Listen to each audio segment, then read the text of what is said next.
ஃப்ரெண்டோட வெட்டிங் ரிசப்ஷனுக்கு கிளம்பி போயிட்டுருக்கேன். இன்றைக்கி வந்து என்னோட கிட்டத்தட்ட 4-5 வருஷமாக நான் யோசிச்சு வச்சுருந்த ஒரு ஆசையை நிறைவேற்ற போகிறேன். அதுக்காக பஸ் ஏறி நம்மளுடைய திருச்சி காந்தி மார்க்கெட்டில் வந்து இறங்கிட்டு அடுத்த பஸ் வர வரைக்கும் ஒரு டீயை சூடாக குடிச்சிட்டு வெயிட் பண்ணிகிட்டு இருந்தேன். மழை காலங்கிறதுனால வெயில் இல்லை, கொஞ்ச நேரத்துலேயே அந்த பஸ்ஸும் வந்துச்சு. ஆனால் எதிர்பாராத விதமாக பஸ்ஸு பார்த்திங்கன்னா செம்ம க்ரௌடாக வந்துருந்தது. ஒரு 20 மினிட்ஸ் கழித்து எனக்கு ஒரு சீட்டு கிடச்சிருச்சு. ஸோ அப்படியே கொஞ்சம் நேரம் ட்ராவல் பண்ணி ஃப்ரெண்டோட ஊருக்கும் போயாச்சு. ஆனால் அங்கே பார்த்தீங்கன்னா ஃபங்க்ஷனில் செம்ம கூட்டம், சும்மா ஃபங்க்ஷனு ஜகஜோதியாக இருந்தது. அந்த மலைக்கும் அதுக்கும் சுட சுட அண்ணல் பறக்க பிரியாணியை வந்து வச்சாங்க. சும்மா சொல்லக்கூடாது, கல்யாண பிரியாணினா கல்யாண பிரியாணி தான். பிரியாணி சும்மா அல்டிமேட்டாக இருந்துச்சுங்க. ஸோ விருந்தெல்லாம் ஒரு வழியாக முடிச்சுட்டு பஸ் ஏறிட்டேன் ஊருக்கு கிளம்ப.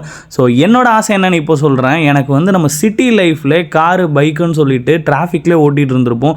எனக்கு ரொம்ப நாளாகவே இந்த கவர்மெண்ட் பஸ்ஸில் ஜன்னல் சீட்டில் உட்காந்து ரிலாக்ஸாக இயற்கையை ரசிச்சுக்கிட்டே கொஞ்சம் ட்ராவல் பண்ணணுன்னு ரொம்ப நாள் ஆசை.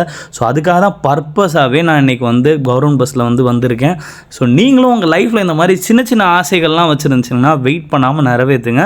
ஸோ வீடியோ பிடிச்சிருந்தா லைக் பண்ணிக்கோங்க. தேங்க்யூ.